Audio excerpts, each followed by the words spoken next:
Recreation সামাজিক সংস্থার উদ্যোগে এবং আগরতলা অশ্বিনী নেত্রালয় চক্ষু হাসপাতালের সহযোগিতায় আজ সকাল থেকে ডোলোবাড়ি রিক্রিয়েশন সামাজিক সংস্থার অফিস গৃহে বিশেষ কিছু চক্ষু শিবিরের আয়োজন করা হয়।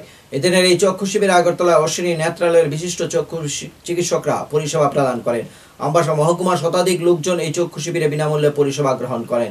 এদিনে চক্ষু শিবিরে বিনামূল্যে চক্ষু পরীক্ষা ও প্রয়োজনীয় ঔষধ প্রদান করা হয় চক্ষু শিবিরে আসা লোকজনদের।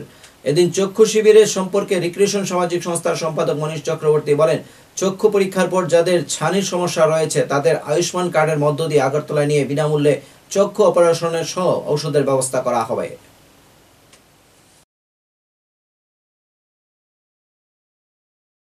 রিক্রিয়েশন সামাজিক সংস্থার উদ্যোগে এবং রাজধানীর আগরতলার অশ্বিনী নেত্রালয়ের সার্বিক সহযোগিতায় আমাদের ডোলোবাড়ি রিক্রিয়েশন সামাজিক সংস্থার অফিস গৃহে আমরা একটি চক্ষু শিবিরের আয়োজন করেছি, যেখানে বিনামূল্যে চক্ষু পরীক্ষা চলছে এবং প্রয়োজনীয় ঔষধ প্রদান করছেন অশ্বিনী নেত্রালয়ের তরফ থেকে। এবং এই সময়ের মধ্যে প্রায় 70 জন রোগী তাদের নাম নথিভুক্ত করেছেন। আমাদের আশা এই সংখ্যাটা প্রায় 100-র মতো হয়ে যাবে।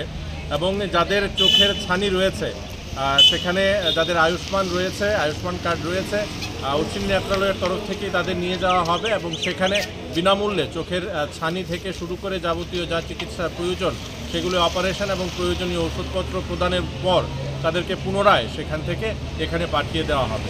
সার্বিকভাবে আমাদের এই আয়োজনে আমরা মনে করছি এলাকার মানুষ যথেষ্টই উপকৃত হবে।